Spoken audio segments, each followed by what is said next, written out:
Welcome to week 3 of our 4-week series on the 4 agreements.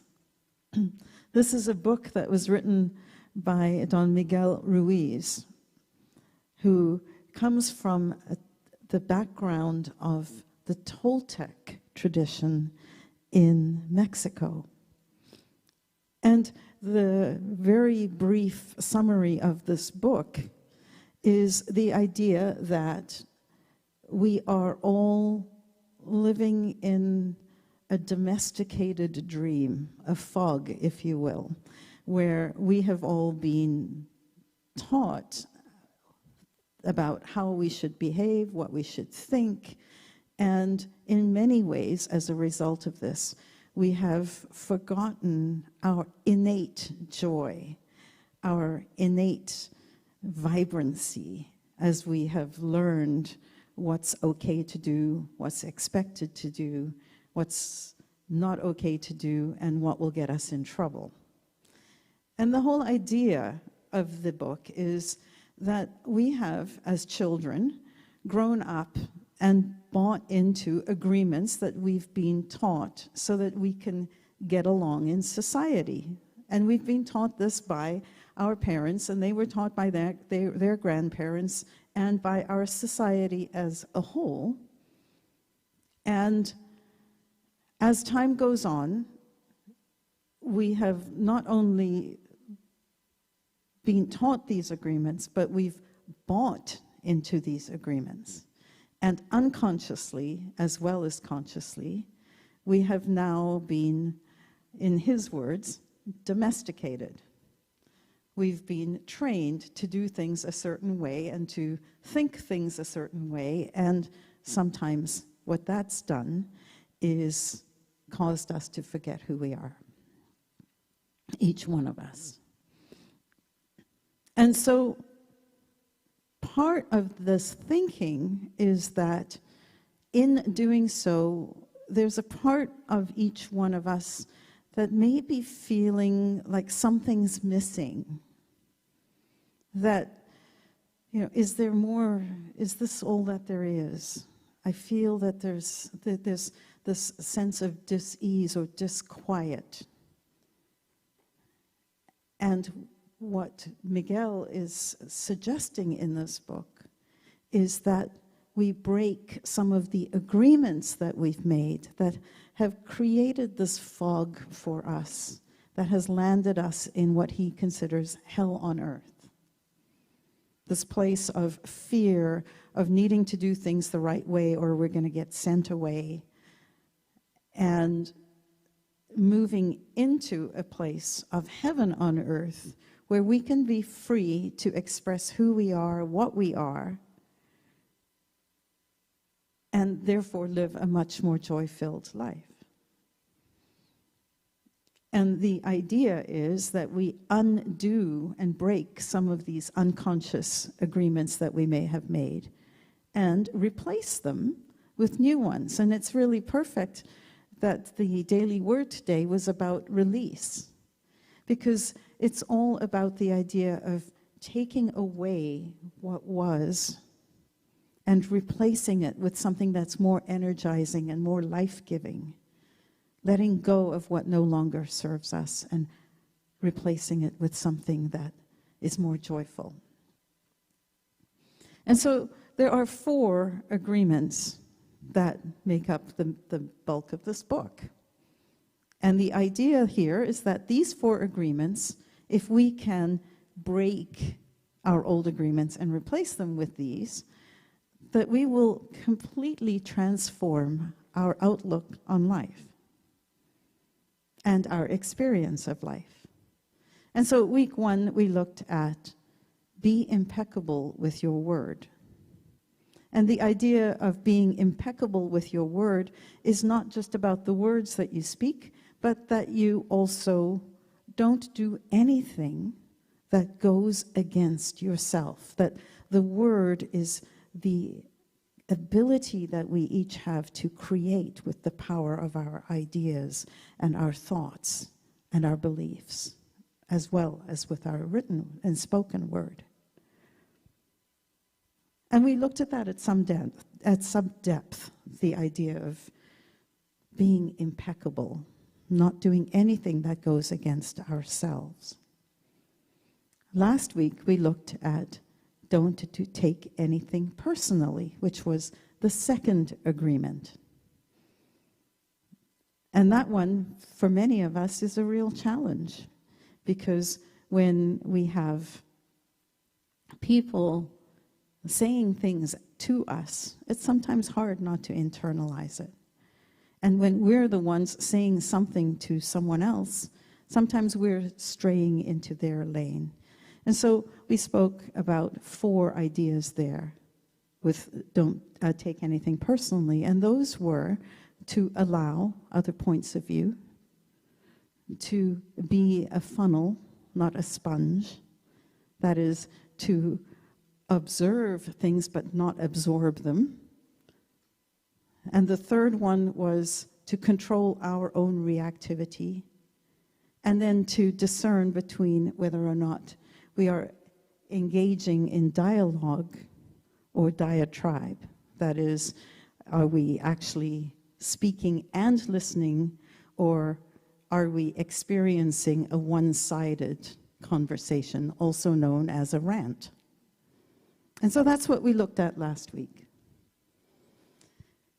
And in each of these cases, it's pretty easy to see how, if we could be impeccable with our word, what a difference that would make. And if we could learn not to take things personally, how that would kind of free us up to enjoy life more, if we only cared about what we think and be true to ourselves. The third agreement, which we are going to look at today, is don't make assumptions. And on the surface, when you first look at that, my first reaction is, why is this such a big deal? Why is this one such an important agreement, that out of all the thousands of agreements and belief systems that we have, the BS that we have, that we would have don't make assumptions as in the top 4? Well, let's see. According to Ruiz in the book, he says about assumptions, all the sadness and drama you have lived in your life was rooted in making assumptions and taking things personally. I'll say that again. All the sadness and drama you have lived in your life was rooted in making assumptions and taking things personally. That's from page 64 in the book. What happens with assumptions is that they cause us pain. The suffering begins when we make assumptions. The suffering for ourselves and then for others begins when we make assumptions. And the thing about assumptions is when you're in that place where you're either reluctant to ask someone a question or ask for clarity, and as a result you're making assumptions, you are living in a place which has a level of anxiety, also known as hell. You're putting yourself in hell. When we assume, we place ourselves in this state of low level, and sometimes not so low level, anxiety. And the thing about that is, it is a place of fear. And if you're living in a place of fear, you cannot enjoy life to its fullest at the same time. And so we want to find a way where we move from living in this self-imposed hell on earth into a place where we are more joyful, more free, more relaxed, more open. And one of the ways we can do this is by not making assumptions. So before we delve into some scenarios,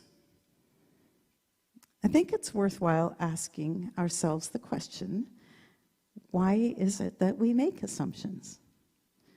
What is it that leads us into making assumptions? There's so many myriad choices that we could pick from here. So I'll just give you a handful and see if you can recognize yourself in some times where you've made an assumption because of any one of these reasons. One, that you don't want to admit that you don't know the answer. Two, that you want your way to be the right way. And so even though someone else might have a different way of doing it, your way is the one that you assume to be the only right way. Three, because we are uncomfortable with differences. And so we don't want to find out that someone else has a different point of view than we do. So it's kind of nicer if we don't know. So we make assumptions. Another is because we think everyone should think the same way we do and should do things the same way we do, that we know best. Three, because we don't want to bother the other person. 3, 4, 5, whatever number I'm at now. I lost count. The thing about assumptions is that we see a situation, we don't know the situation in its entirety, but because we have this human need to know and understand, because that's what makes us feel safe, we kind of create a story. And then, because that story seems to make sense to us, we believe the story that we've just made up, and then we treat the situation based on the story that we've just made up, and we jump to conclusions that may or may not be the truth, may not be accurate. And sometimes, haven't you found that you've made an assumption, that you've believed the story, that you've treated the person or the situation based on that story you've made up, and it's actually led to some harm? Maybe you've had a relationship that ended because you assumed something that wasn't true, you made an accusation about something based on something false, and the person's like, I'm out of here. This is what assumptions can do. And this is why they are so dangerous. So what's the solution? What are some things that we can do that will help us to move out of making assumptions? The first is to pay attention and notice when you are reluctant to ask for clarification. And notice when your reluctance is leading to your own feeling of disquiet. Because what happens is fear is at the root of assumptions. So notice first. Don't want to go there. Don't want to ask that question. Then second is find the courage. Be willing to be vulnerable enough to ask the question. Winston Churchill said, "Courage is what it takes to stand up and speak. Courage is also what it takes to sit down and listen." And so we want to courageously ask for clarity and be willing to listen to the answer. In essence, what I'm asking you to do, if you want to break this agreement where we make assumptions, is to find the courage to ask, what's the story I'm telling myself? What's the truth about this situation? And am I prepared to accept the consequence of the answer? And that one's a big one. So let's look at the idea of noticing our reluctance when we don't understand something. So imagine that we're in a scenario where we don't understand something and we notice that we're reluctant to ask for clarity. Again, think of these. Courage to ask, what's the story I'm telling myself? And what's the truth? So, what's the story? And remember, it's based on fear. I don't want to appear stupid. I don't want to admit I don't know something. I don't want to admit that I actually wasn't listening because I was busy playing on my phone. Or I wasn't paying attention in some way. Or I simply didn't understand. It looks like everybody else is understanding. I must be the only one who's not understanding. Assumption. What's the truth? What is likely to be the truth rather than that story that we're telling ourselves? The truth is, I don't understand. The truth is, someone else is also unlikely to understand, because if I don't understand, chances are someone else is in the same boat.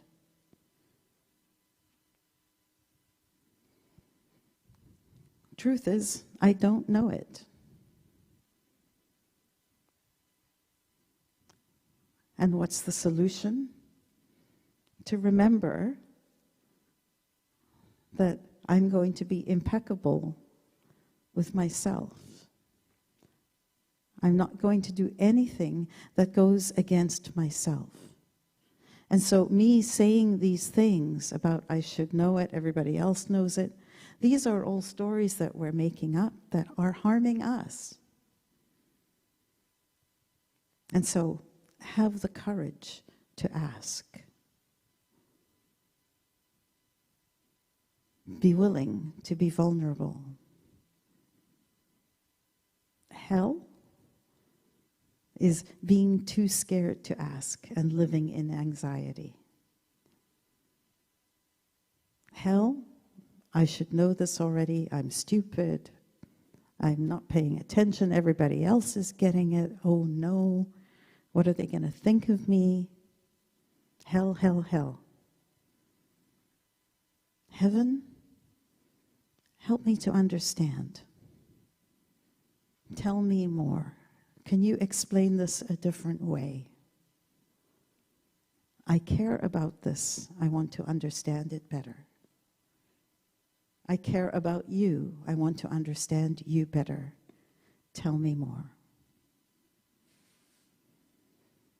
And to all of those fear thoughts that say, what are they going to think of me? We go back to the second agreement. We don't take things personally.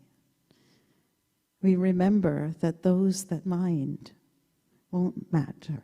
That those that mind won't matter. And those that matter won't mind. They'll be grateful that you asked for clarity. There's another assumption that we all do at times. So that one was asking for clarity. If you don't understand something, scenario 1. Here's another scenario where we make assumptions. And that is when we think that we know exactly what the other person should do, and so we're going to jump in and do it, or encouraging them to do it. Basically, that we know something that we think another person should do. And we make the assumption that because we think this way, they think that way too. Again, courage to ask. What's the story I'm telling myself? I know that if they did this, they would be better off. What's the truth? They are their own person. They get to choose. And because I don't take anything personally, I am prepared to accept the consequences. One of the best examples of this is the story of Jesus at the pool of Bethesda. And what happens is he comes to these pools, and they're pools that are designed, or everyone believed that they were pools for healing. If you could get into the water, you would be healed when the waters stirred. And he comes across this guy who's been sitting at the pool but not been able to get into the water for 38 years. And what would you do if you saw a dude who's clearly looking like that's where he wants to go, but he's been lying there for 38 years? Wouldn't your first instinct be to assume that you should pick him up and help him to the water? What does Jesus do? He asks him, do you want to be made whole? And if he had said no, I think Jesus would have just left him there. But of course the man said yes, and Jesus' response was, take up your mat and walk. To me, that's part of that last bit is not actually the main message of this story. The main message is ask the question. Don't assume that somebody who appears to be in trouble is waiting for you to be the one to be their savior. Ask. The story might be, well, this is for their own good, or we will save them. It may be that I believe my way is the right way. It may be I need to show them how off course they are. When did that ever work? The truth is, we all have equal rights about how we live. We, each of us, if we believe that each of us are a unique expression of divinity, of God in expression, then each one of us has a point of view that is equal to any other point of view. And that means asking before we jump in to help, where sometimes help isn't needed, or the help that we assume is the right help is misdirected entirely. They are entitled to their preference as much as we are to ours. And it is not up to us to change or manage or insist on anyone else's behavior except our own. This creates hell. Hell to force other people to do things the way we want them to do it. Heaven to realize that you wish the best for another person and you ask. And if they say no, we are prepared for for the answer.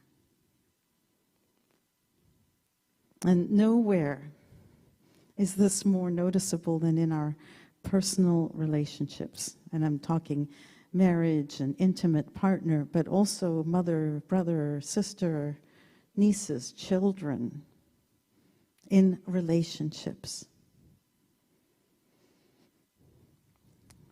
This is a place where sometimes we're so scared of the answer that we don't want to ask the question.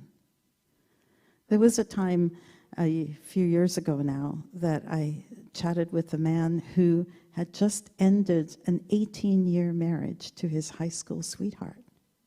Because even though they loved each other, there was a time where he realized that he was afraid to ask her if she would have children.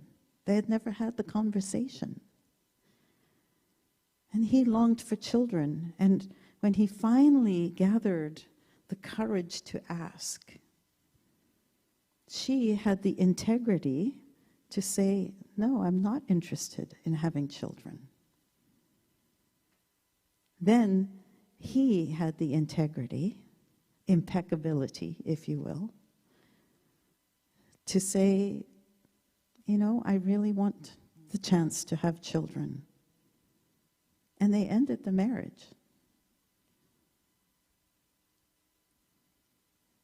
And he wished, in retrospect, that he had done that sooner, but he was too scared of the answer. There's some other things about relationships that we do. One is, if I ask the question and they say no, what am I going to do? The answer is accept their answer and then look inside. And what are you willing to live with? What are you willing to do with that information that is true to you? It may be still staying in that relationship, or it may be choosing not to. Another story that we tell ourselves in relationships is, well, if you loved me, you would know. I think I use that one way too much. If you loved me, you would know that this upsets me. If you loved me, you would know that I like flowers. If you loved me, you would know ... Insert nonsense here. How is this kind to the person who you're in relationship with? Obviously, they have a different point of view. So honesty is, I know you love me, and here's one way that I really feel loved. Would you be willing to do that? And they can say yes or no. And now you have power to make a decision about what to do with that knowledge, but at least you won't be in this place of false expectation, making assumptions. Another one that we make the assumption of is that we're going to change someone because of how much we love them. I think I've mentioned to you before, I'm a wedding officiant, so I do weddings all the time, and often I think of the joke that I heard, which I never say at weddings, which is this bride is getting nervous at the rehearsal, and the minister is standing at the front, and the bride is saying, I don't know, I'm so scared about what's going to happen tomorrow, I'm going to trip over my feet. And the minister says, okay, so I want you to remember 3 things. When you get to the back of the church, you'll notice that there's an aisle. Keep your eye on the aisle. And then if that feels like you're just doing it too much, then raise your eyes and you'll see me at the altar. And then when that feels like you're just looking too much this way and you want to go and look somewhere else, well then look at the hymn board, which has the numbers of the songs that we sing on Sunday. Hymn. And so all you need to remember on your wedding day is, I'll alter him. I'll alter him.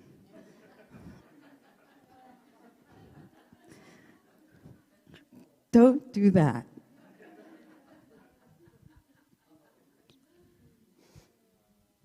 So, when it comes to making assumptions, snap yourself out of the hell that you're putting yourself in by being too afraid to ask, by being too reluctant to pick up the phone and say, hey, I need some clarity on what you said.